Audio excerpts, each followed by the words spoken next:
Welcome, everybody, to the Leadership Table podcast. I'm co-host Danielle Reyes, and we have a guest here, a special guest here, Mark Tranchina. Mark and I and Chad have been on this journey with Lions Pride Leadership in helping entrepreneurs and corporate teams. As an entrepreneur himself, he has a backgrounds of many locations and restaurants that our audience would know and have some experiences at. And I'm going to speak about one of them, which is the Vanderbilt on Staten Island. It's a catering hall. And my husband and I had an event there, and it was a corporate event. We were doing a client appreciation early on when we first started in the business. I think it was like 3-4 years. My husband and I were building our business, but at the time just dating.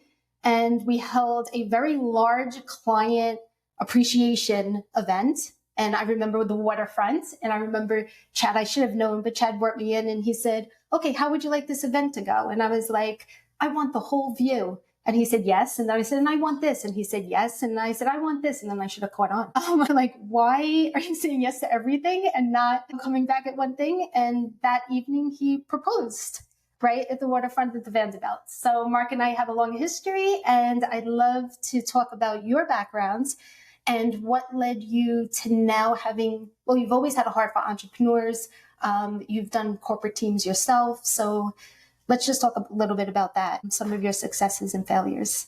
Successes and failures. Am I starting? I usually like to start with the failures because the failures are the ones you learn the most from. So some successes and failures. I think one of the biggest failures is understanding how critical communication is, mm-hmm. and how difficult it is, right? Easy concept. Right. I'm talking to you, you're talking to me. However, the interpretation oftentimes gets distorted, right? And especially we're all unique. We all have our own gifts, our own way of communicating. So I think the failure is recognizing the amount of improvement that each one of us can make in mm-hmm. communication. Yeah, that's actually huge. Right, because communication is, okay, well, I spoke to her, I spoke to him, they spoke back, everything seemed to be good. I think they, they heard what I say, right? And yet they actually weren't clear. We either weren't clear in our communication or vice versa. Or a combo. Yeah.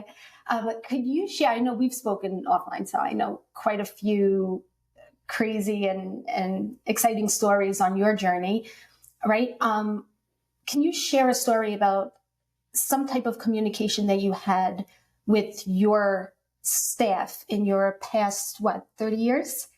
You went from about 55 employees to about 500 employees, yep.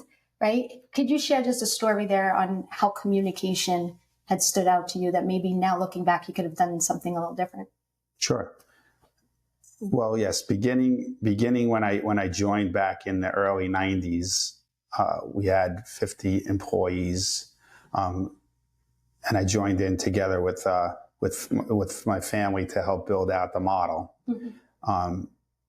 So the communication with 50 people becomes quite different when it grows to 500, and then you have the multiple managers, mid-level and higher level executive management, and mm-hmm. it just is a complete change. So you need to adjust from the entrepreneurial piece into the corporate, more of somewhat of a corporate setting.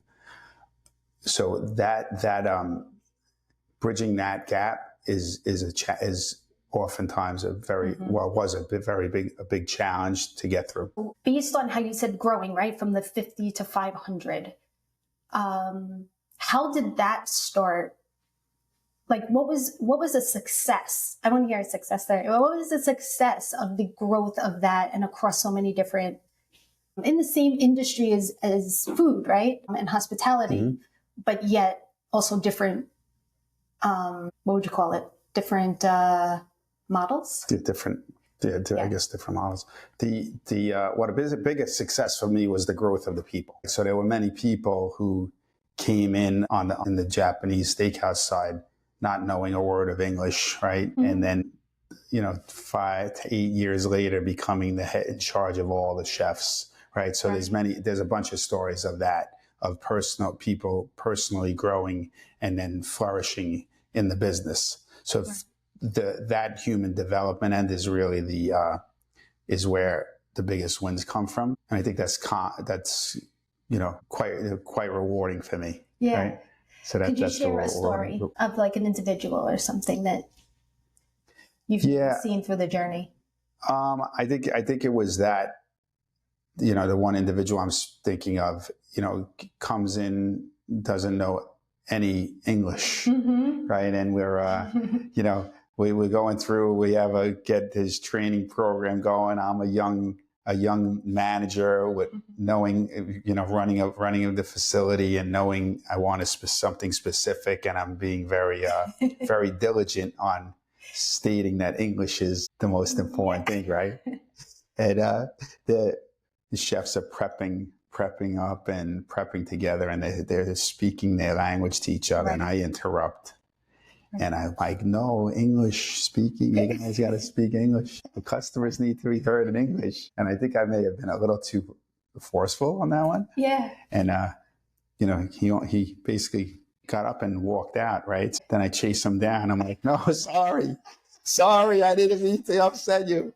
Come back. Let's get this working. Right. Him as a person, it was just the dialogue. You want to talk about communication? That was really speaking two different languages and trying to get them to understand the importance what was needed at that time. Well, that was one of the things is I realized, looking back, you realize some of these lessons you realize as you look back and many leaders have this. I think this is one of the biggest problems for leaders is their goal and what they're working towards blinds them of some of the realities that are going on and blinds them to some of the staff who really many of the crew already knows the answer. Right. It's a matter of how do you get that answer out of them in a clear way. Right. So that's so that actually goes into the question I had for you here, right? In hospitality, you're constantly serving others. How has that mindset of service carried over into your leadership development philosophy, bridging that together? Yeah, in hospitality, leadership is really about serving the other, right? Serving your guest. So what the guest wants is more important what you want as the leader, right? So if you don't alter your beliefs and thoughts to that, you may get what you want, but at the end, I think that's in the hospitality business with the rate of failure, I think that's really the real reason, because the person in charge puts in place what they want, right?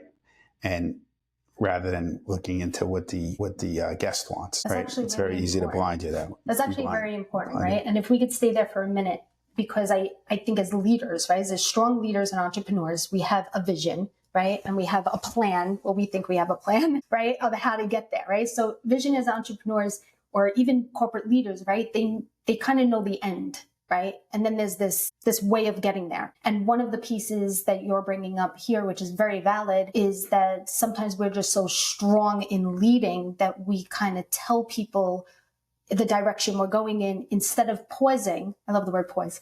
Instead of pausing and actually hearing those that we're serving, right? Our clients, our customers, even actually those that are underneath on our team.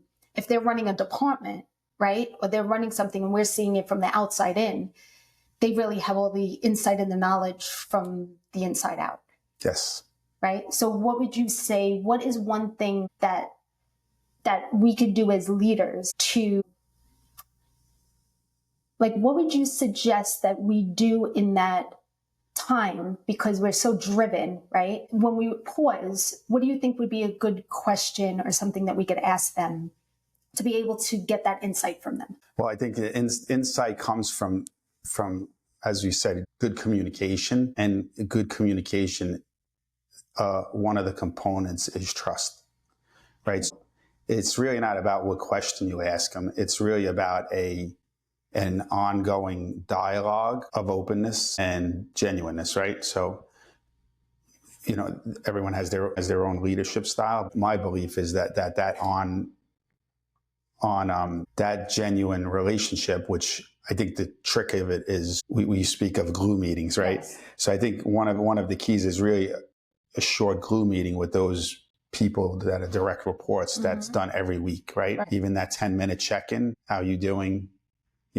Having a specific format. It doesn't really matter the format, as long as it becomes consistent, right? Because then the person reporting to you begins understanding the format, or can help develop what format and what's wanted to be covered week to week. But then the meeting becomes just builds upon each other. And we often forget that when we're very busy, and then that becomes the first meeting to go away, whereas that's the meeting that should never go away. No, that's well said. So for the definition for those that are listening in, a glue meeting is exactly what it sounds like. It's the glue that keeps everything together running, right? Yep. And those are the meetings that are very important to have on a weekly basis with those that are leading in your organization, especially as the head, right? And we talk about this 10-80-10 rule, right? It's also the best time on a weekly basis to share our vision or the direction of where we're going, or be able to help our team be able to execute.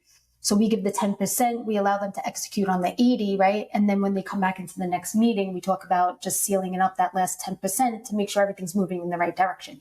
But in that 80%, we're hearing what their feedback and where they would take it and how they would take it. So now we're more in a partnership with those that are serving. Really, like we're there to serve them versus them really our team serving us. And that goes to our clientele and our customers. Yeah. Well, speaking of the 10-80-10, it is important to make sure, going back to one of your other questions, I think in what I've learned from the past is the direction you give, you need to have the patience to wait for it, to have it read, spoken back in the language that it's heard, so that the direction is understood and you have clarity, right? So clarity is so important in leading. With the lack of clarity, you often go in the wrong direction, and then typically who's pointing fingers, right? Why did it go off, and why did you go off course or not? And the reality of it is, it was because of the clarity that we didn't have patience to make sure we worked through. Right.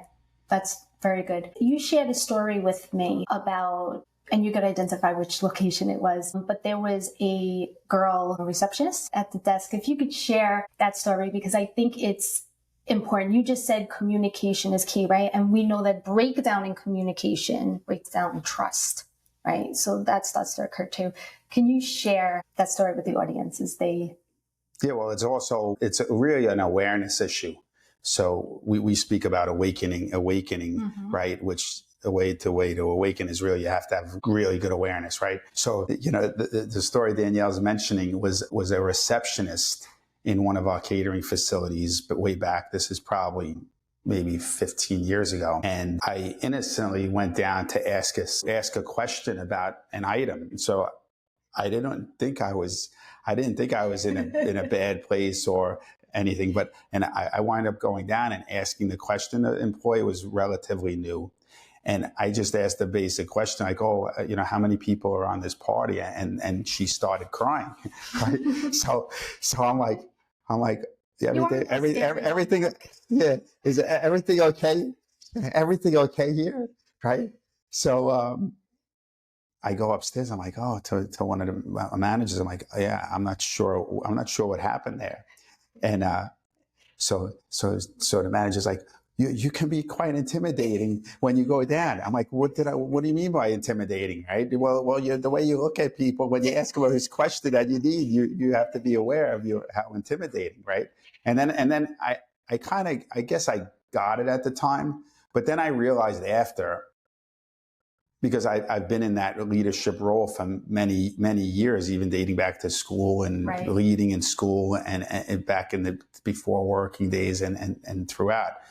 And then I realized that oftentimes just that position intimidates, right? And then I said, well, that's kind of common sense, I guess, right? In a way, it's like if I was going to go meet the president, I'd be quite nervous and on edge, right? Right. So as especially with new employees, as a leader and a manager, there's always that gap that we need to be super aware of. Yeah, that was so good.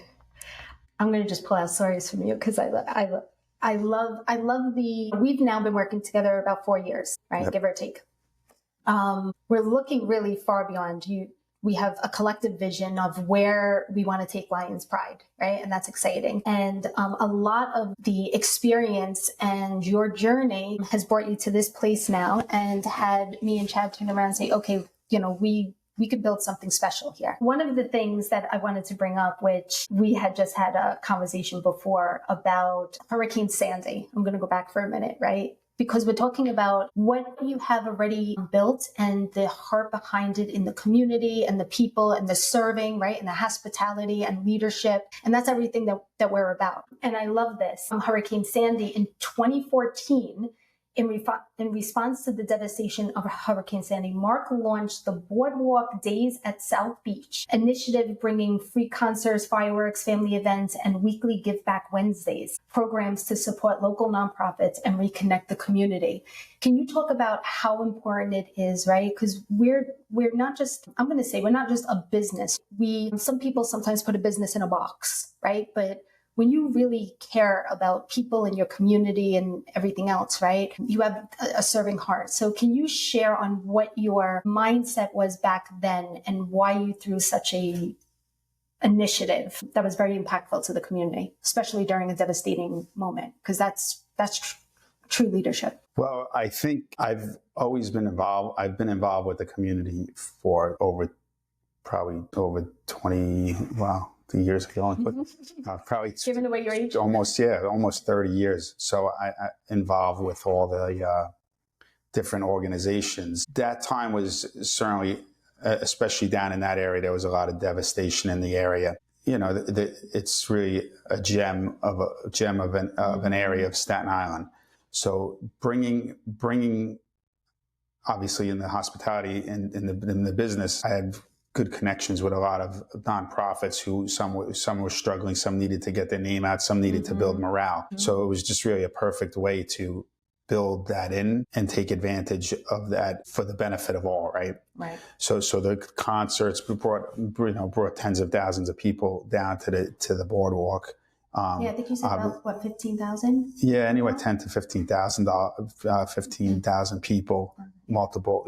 We did it. I think it was for about 3 or 4 years. So it was a good getting the community out and connecting community with business as well. So we had multiple businesses. Obviously, there was the connection of us down there as well, right, which is bringing down to our businesses as well. So I think a misunderstood piece by many businesses, new and old, is that the purpose of the community piece, right? And then are you just doing community to gain business, or are you doing community to build a community and become a natural benefactor, right, of it? So it becomes the mindset of why you're doing things, right? The motive. And that event helped to really pull a lot of things together in that way. Yeah, that's so good. Now speaking about, where you are today, right? And your heart for corporations and entrepreneurs and how to help them. I know we brought up the communication. That's been a big key. And I think that's been a big key for you because you've seen throughout the years how communication can really build something up, right? Or tear something down, right? What comes out of our mouth is we speak life or death out of our mouth, and communication is key. What would you like to share based on now working together, right? We've done our leadership assessments, our giftedness, professional development things, right? And we've gone over our wiring and we've gone over that led into communication, right? So where I led from, I'm high in motivation. You're high in motivation, right? And sometimes I'm in high in motivation, I'm high in risk. So I get very excited about like, okay, what's next? Where are we going? Your motivational is also in risk, but it comes from a theoretical background, right? Can you share a little bit about what you're excited about in this season, from how you're looking at things from your combination of experience, knowledge to this point, and what has been your biggest growth lesson in the journey so far? I think you asked me 3 questions there. You're like, So just keep them quick. I think Danielle got a little excited with our nice gold microphones here. She's a little fired up, asking multiple questions. And now my theoretical brain is in quite a... That's exactly what just happened. So now we're going to start over again, Danielle, our communication piece, and ask me one question so I don't confuse the whole audience. I could surely confuse the whole audience if need be. Yes, and now we're... Hence the blank stares sometimes that I get in a meeting. But I'm getting better. Okay. Because I now know, speaking, you did mention about the assessment. That's actually was a big wake up for me, because when the leadership assessment we do is, I knew the what of me. Like, I knew I was always very detailed, theoretical. My studied engineering school. I was always math. So I knew that theoretically I see things that way, right? And not everyone sees it that way. And you went to Princeton, was your background? Yeah, Princeton engineering. Yep. So I knew that, and I knew that it was about the people, right? So the human development piece, which highlights in our assessment too. And I knew I had a lot of energy, right? And motivation, right? Which is probably the crying came from the stone face and Mark, are you looking through me or looking at me? Right. So it wasn't, I kind of knew that, but what the leadership assessment really helped me was the why, the why I do that. Right. And the how to That's good. alter it when need be. Right. So I know now that I typically lead with my human development piece first rather than my theoretical. So I again, in regular English, if I lead theoretically, people are confused to start. And then they don't want to listen, because if you're confused to begin with, then you kind of have no more patience, right? But if I could kind of connect with them personally, then I could get into my theoretical and make the energy pump up after, right? And then the creativity piece. So I have, that's another one of my highs is creative. So I know that I have to be aware that not every meeting I can be creative, and not every conversation I can be creative. Right. And just because I want to be creative and have a creative idea doesn't mean it's the right time. That's good. So I often tell myself, shut up. That's so good. I have to tell myself shut up. But we just had a meeting earlier too, right? And so one of the opposites of high motivation and what we get excited about is we could tend to talk too much, or tend to want to be heard because we have a great idea, especially in creative or wanting to help people, or all the other amazing characters. Traits that we all have. It's just, so we have all of these character traits, and I believe everybody does. It's just, how do they show up, right? And how do they come up?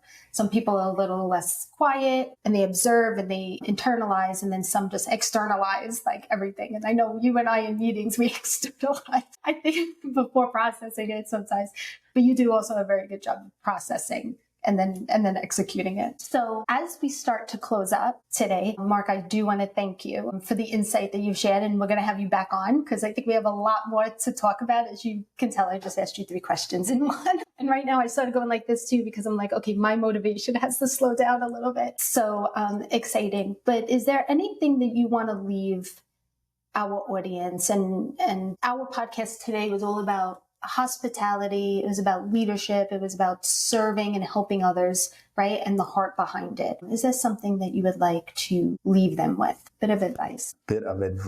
Well, I think I think leading with heart is often misunderstood, and the world kind of doesn't teach that because they teach sucker, right? So I'm generalizing, but the world is more in that line, right? Right. But leading with heart, it doesn't mean that you can't be direct and you can't have rigid, strict rules, and you can't, you have to be careful. Yeah, let's look at it as soft. So I don't think in the long run, again, it becomes what's the time frame, right? So if your time frame of your business is a year, right? You could theoretically do that and get by, although you're probably not going to be happy afterwards, right? Because it's not too fulfilling, right? It's short term. But or you could look midterm, or you don't have to look at any term. And if you lead genuinely, you'll always come out of it better. Yeah. So I think that's one of just thinking of all the lessons is that oftentimes that quest for, let's say, profitability winds up defining people in a way that down the road they don't have the real fulfillment. Right. Right. So you're saying that, and we're in agreement, that's why we're on this journey together, is that it's not just about profit. If you're focused in just profit and you don't have the right condition of the heart to be able to lead your team or even to help serve your clients or your customers, right? Then in the long run, it won't be fulfilling. There's something beyond just the profit. It's being able to help your community. The more that you're able to build something with a long-term drive and passion, it benefits everybody around. Yes. Around you. That was great. Well, thank you for today. And for those that would like to talk to Mark's email, you can reach Mark at mark@lionsprideleadership.com. And that's it for today. Also, for those that want to join us at the leadership table, we'd love to hear you leave a comment. We'd love for you to tell us what you want to hear on this podcast. And we look forward to seeing you next time. Yeah, and I'd love to hear what your definition of leadership is. If you could put that in the comment, that would be great. Do the comment below. Any definition, the first definition that comes to your mind when you hear the word leadership. Yep. And you may just see Mark return the response. All right. Take care. Bye-bye. You're listening to the Leadership Table. I am so excited that you've joined us. Hey, listen, you want to join us in future episodes where we're going to invite some of our greatest friends, some of the greatest leaders we know to share all about their leadership journeys and just add tremendous value to you and your teams. Hey, listen, drop a comment below on your biggest takeaway, that what is impacting you the most. Like it, share it with those people that you know need to hear this message, and subscribe. And hey, listen, turn on the notifications. I just want to thank you because you are making a difference. As you help us, we help you, and we just divide the work and multiply the impact. My friend, thank you for joining us on the Leadership Table.